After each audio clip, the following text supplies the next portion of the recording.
Hey everybody, welcome back to another episode of Dirt Green Steel. So we're going to work on getting a Gradall in the shop. Dad's getting a 270, I'm getting a Bobcat. Got them warming up here. We're going to get it put in the shop so I can work on it so it's not out in the cold. I'm going to start making the battery cables for it, get the fuel lines replaced, and then we'll see if she'll start. So pallets froze to the ground. So it is a 371 Detroit, so it should start fairly easy. With a little starting fluid and some good fuel, she should start just fine. So let's get her moved in. Alright, so we're going to start moving in the shop. I'll put some pressure over on it so it'll steer. There it's going. We're going to steer it around so we can get it up on the driveway.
Check on the Detroit.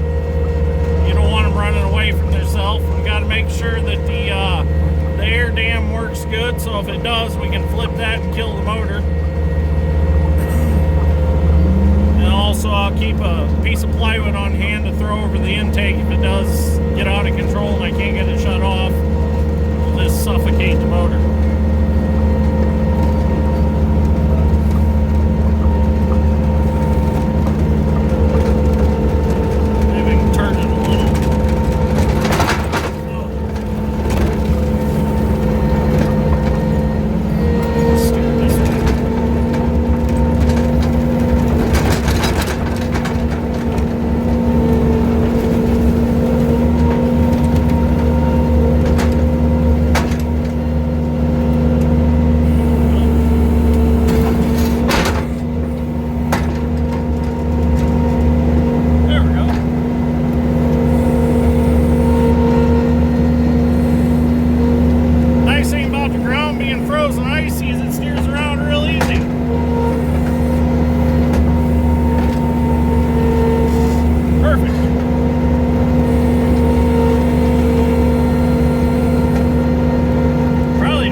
Take his chain off and we'll get it the rest of the way with the Bobcat.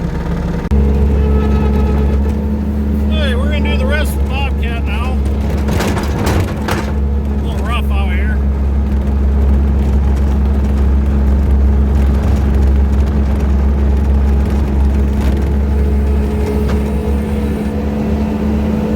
If we can't scoot it over a little bit.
because I'm afraid it'll be in the door by tomorrow morning.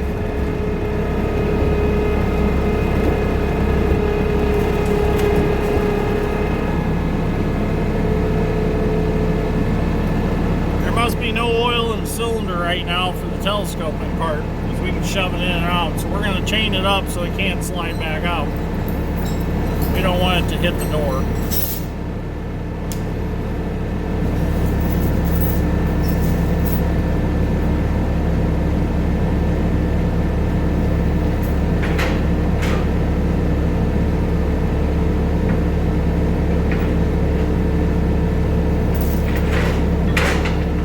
That'll work.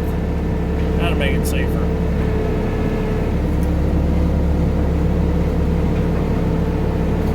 Perfect. Okay, it's in the building. So we got it in the shop now, and we're going to start putting the batteries in. We're going to scrape all the moss out of the battery trays so we can set them in there so they'll set level. Dad has his doubts that it's going to run. I said it's going to run. Just got to get some power to it and get some fuel to it, and it'll run. So we're going to get these batteries set in so I can figure out what I need for cables, and I'll get the cables made and we'll get them put in here. I don't know if we'll get it turning over tonight, but we'll at least get the batteries in and get one cable at least made this evening. Okay, so Dad's working on cleaning that battery tray out. So we got some 1/0 cable. It's the fine wire stuff. It's the same as welding cable basically. We're going to use that as our battery cable. Got a 1/2-inch eye to put on the end of it. So we're going to heat this up. We're going to get some solder put in it because I solder and crimp them.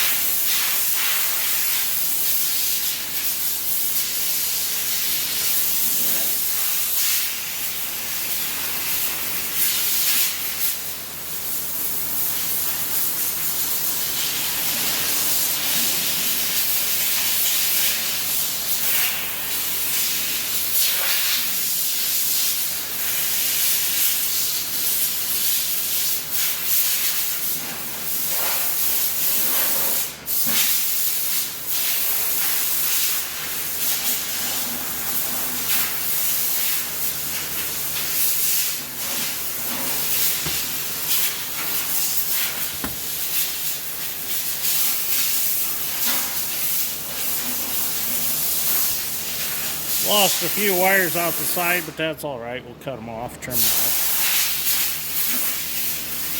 Let that cool a little bit.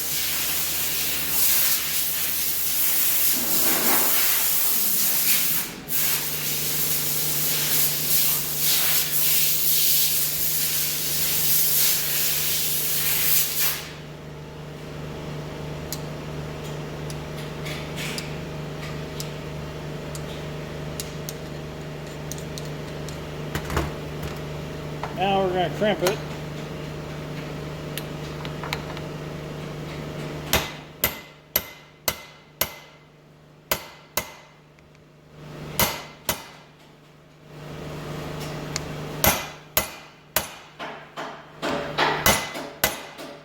Should be good. Won't go too far.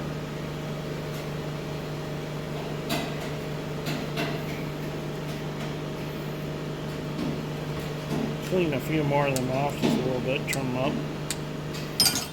Now we're going to put our heat shrink over it. All right there. Now let's slide it a little further, right there.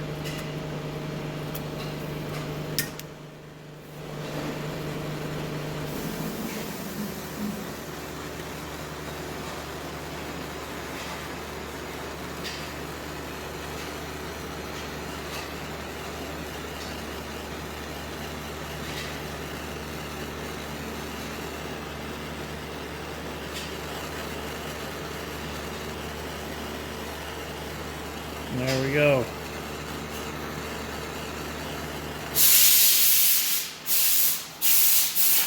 One end done. Now we'll get a measurement and do the other end. Now we'll put our flag style connector on our battery cable, sorry. So these are a little tricky because these are only like a 1 gauge and this is a 1/0 cable, so it's got to kind of work all them wires in there. It's a little fat for this, but we'll make it work here. I wanted 1/0, but they ordered 1 gauge, but it'll work. If we don't get them all in there, it's no big deal. We got plenty of wire. Yeah, that's all right. Oh crap, I forgot to put my heat shrink on. Always remember to put your heat shrink on. If not, you're not going to get your heat shrink back on there. Okay. Now these I probably won't solder. I mean, you don't really... I think you can actually just heat these up. Remember, I think you heat these up and they solder. So we'll crimp this one on, if we can. Oh yeah, that's plenty long to crimp.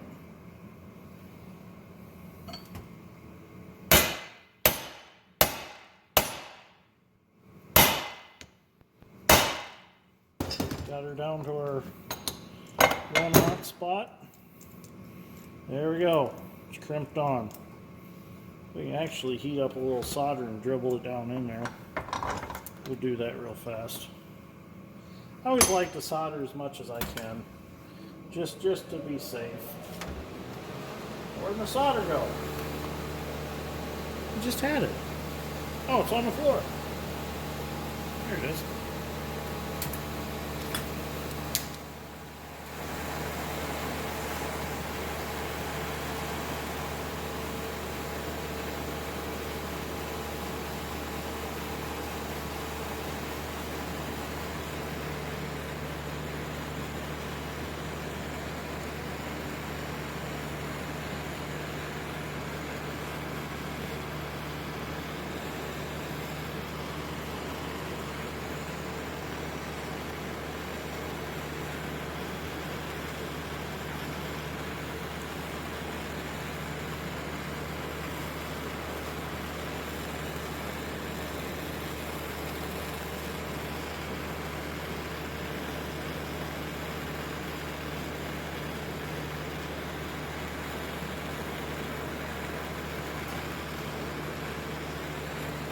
There we go. Got some solder down in there. Looks nice. Okay.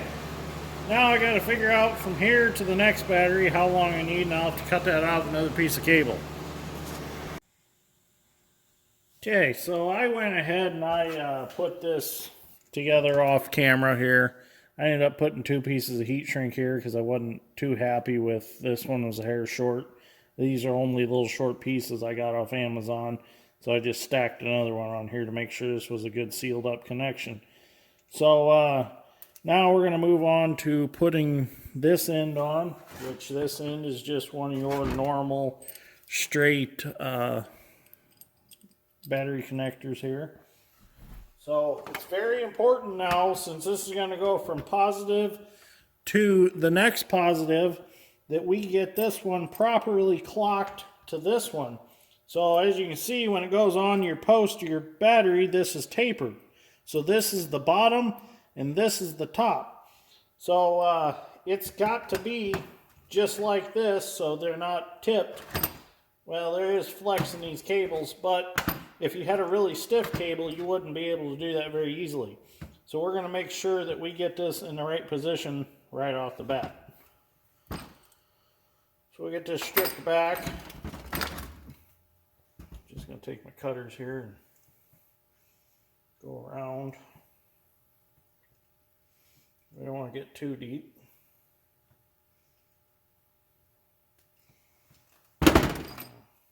Take a utility knife and slice this. Oops, got into that wire. There we go. Let's peel that off. This cable, I don't know. It came off Amazon. Seemed to be pretty reasonably priced. Seems to be okay. The wire's a little finer than what I'm used to, so it cuts fairly easy. Make sure that that's plenty deep. Yeah, we should be okay. We'll get some solder in this. So when I solder this, I got to make sure that I hold that one straight with that one so that I get it right.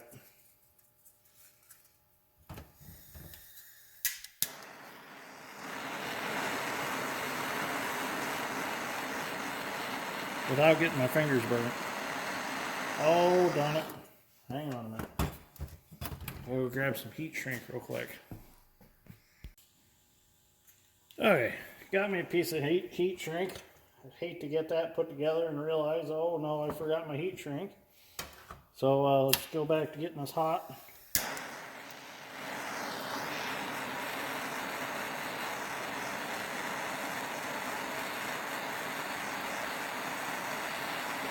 So I figured I'd make the positive cable on camera, and then I'm going to go ahead and do the negative cable without camera.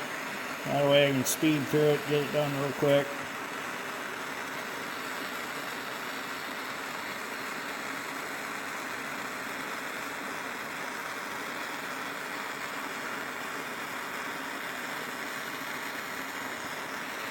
Be enough.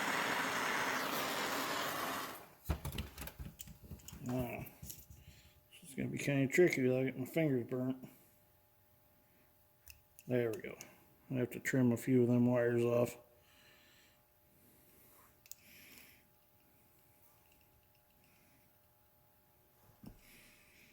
Let that cool a little bit. It's locked in there. Just trim some of them wires off. Ouch, that's still hot. Dumbass. Shouldn't have grabbed that. Go ahead and just crimp it real fast while it's warm.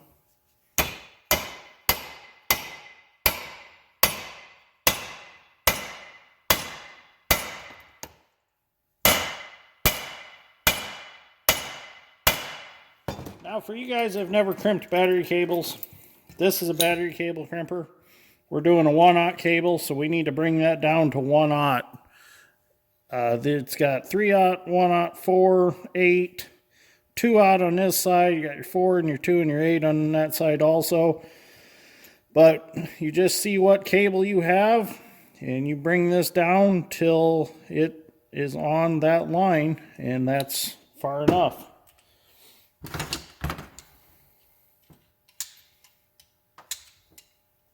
Kind of like making my own battery cables, but according to the guys at Napa, it's starting to be outlawed because a lot of people are making their own battery cables and they're causing car fires and stuff.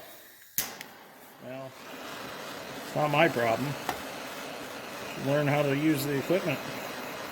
This is a little different heat shrink. It don't shrink as fast. I hope it's the right size. It should be. This stuff comes from Napa. It takes a lot more heat to get it to shrink, but it will. I should be just using a heat gun, but torch works. Just makes it a little black sometimes. I like a heat shrink. It's got a like a glue inside of it that squirts out and seals everything up. I'll show you.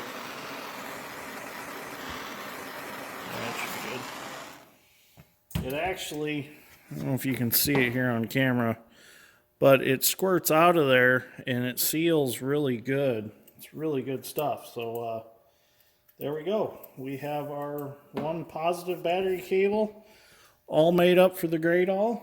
And I'm going to go over there and get my measurements, which will be the same for the ground, and get that ground all wiped out. Okay, so we got our battery cables all made up here, ready to go. I just have them sitting on top of the caps on the posts. I got to take them plastic caps off, of course, I know. So before we even attempt to get them nuts off the starter, we're going to take some old Rusties real quick, and we're going to squirt on them and let that soak for a few minutes. So we're going to come over and the bifold cab door, we're going to soak the hinges on it. There's Wilson. Wilson, could you be decent for a second and say hi? Wilson, hey. No, too busy licking himself. So here's our bifold cab door, just like your closet doors in your house. So what we're going to do is we're going to go ahead and start there at the top. We're going to soak her all the way down to the bottom. So that'll soak overnight here and free up. Probably eat the paint off. No, actually, Old Rusty's is pretty good about not eating paint. So let that soak in. There's a few other things in the cab I'm gonna squirt here real quick. The little seat deal, and just squirt around these. Won't hurt. Let's get them a little bit. Anything that we know we're gonna move here soon. On the pedals. Here, just get them. We pulled the vines out of the cab, the poison ivy vines that were growing in there, so all that came out of the cab. So that when we're ready, we'll give the throttle a little bit here. It might help, who knows. So. But figure get them vines out of there and stuff. I think that's all we're going to spray for now. So we'll come back over here. I got to get my tripod set up, and we'll see if we can get them nuts off that starter. And we'll get these cables put on, and then I'll get a starter button and see if that motor will bump over this evening. So we'll go ahead and get these nuts off here. I want to thank Dalton at Napa and Knox for getting me another 3/4 gear wrench since I broke this one. It's working great. There we go. That Old Rusty's really helped to get those broke loose and freed up. So this is our ground wire. We'll take it off and we'll put our new wire on there.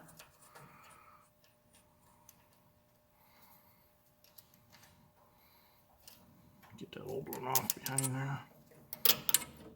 That's not in the best of shape. We're going to have to replace that eventually. There's our old ground. Put our new ground on. I believe, I'm not sure how these are supposed to be routed. I think they're supposed to come in through here. It would make sense. There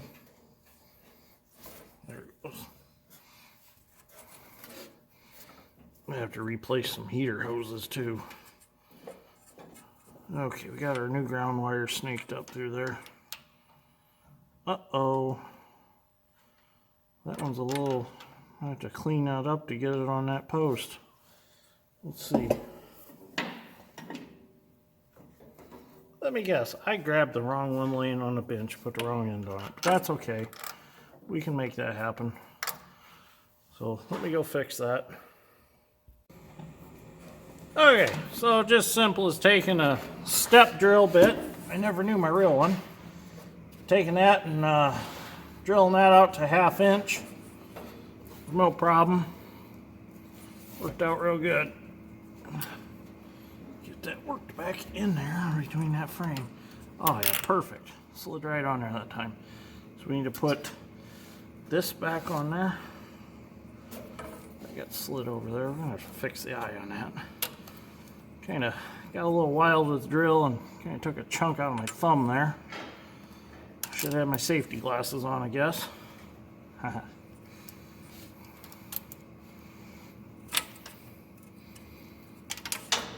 Oh no. Hey, at least have the belly pan and don't disappear. Uh-oh.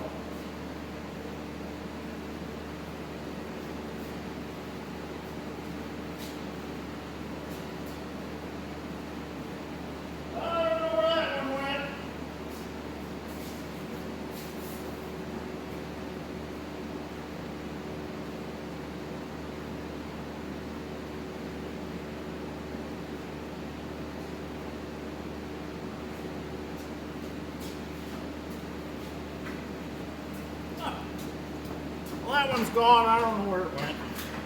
So I run over to the bolts bin next door and got another one.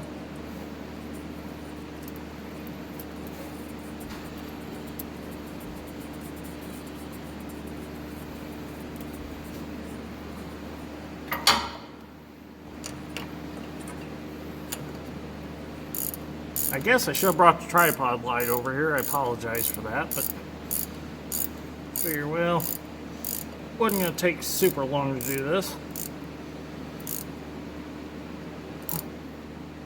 There we go. That one's on. Let's break this one loose. There we go. Get our other wire up in here.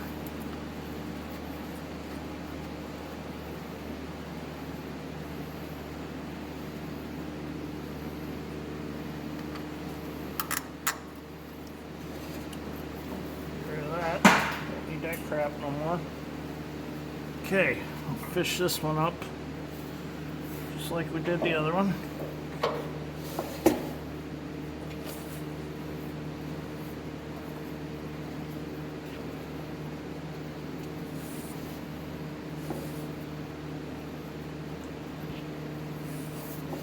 See, this engine originally had covers over it, so I'm trying to keep these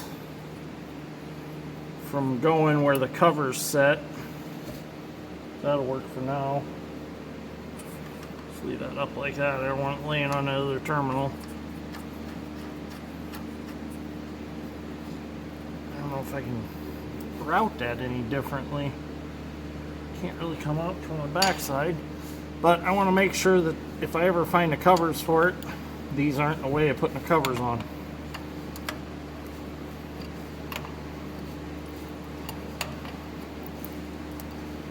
Post is a little loose in that starter solenoid. That should be okay though.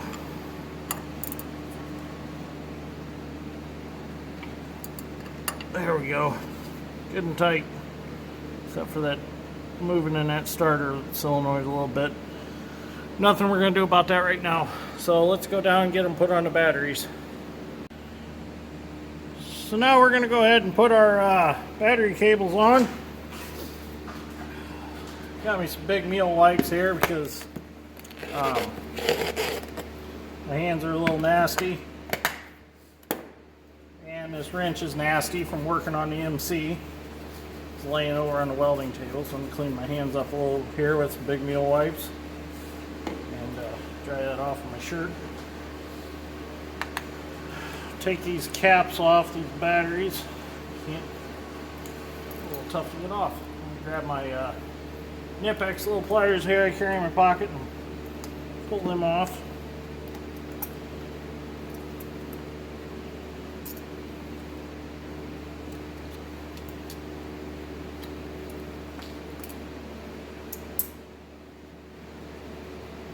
Huh, that's interesting. I've never seen a battery with a black post before. That's a new one. Oh, that's black. That's very strange.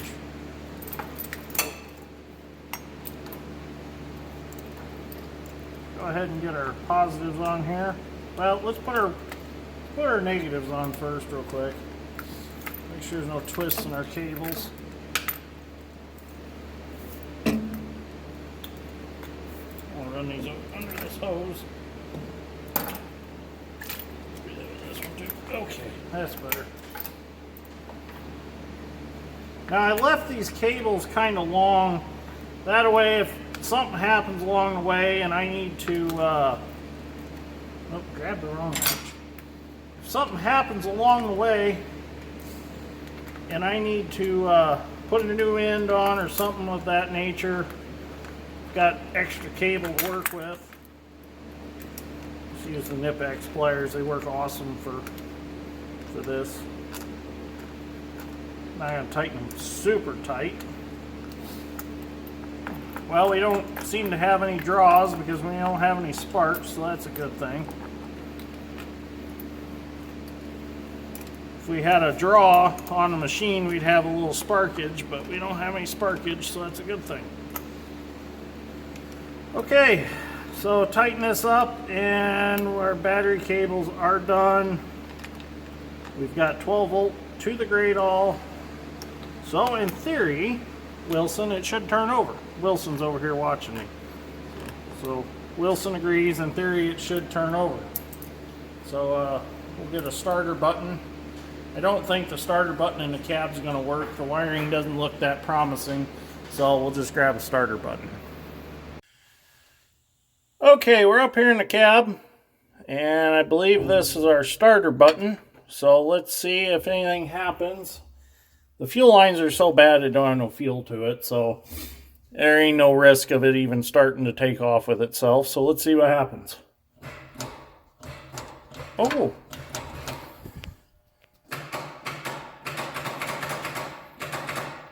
Starter solenoid works, but nothing's turning over. Okay, a little more investigation. Well, I gave the starter a little bit of the hammer treatment, and guess what?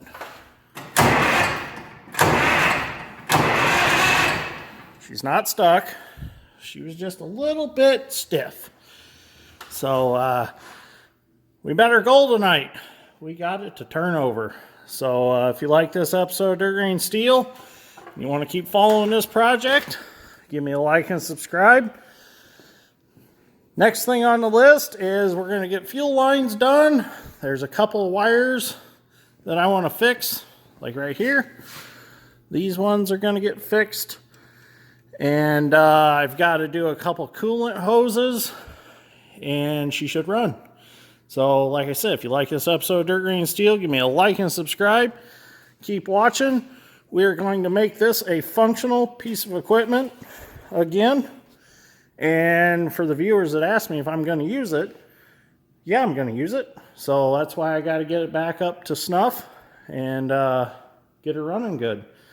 So I'll see you all in the next one. Thanks for watching.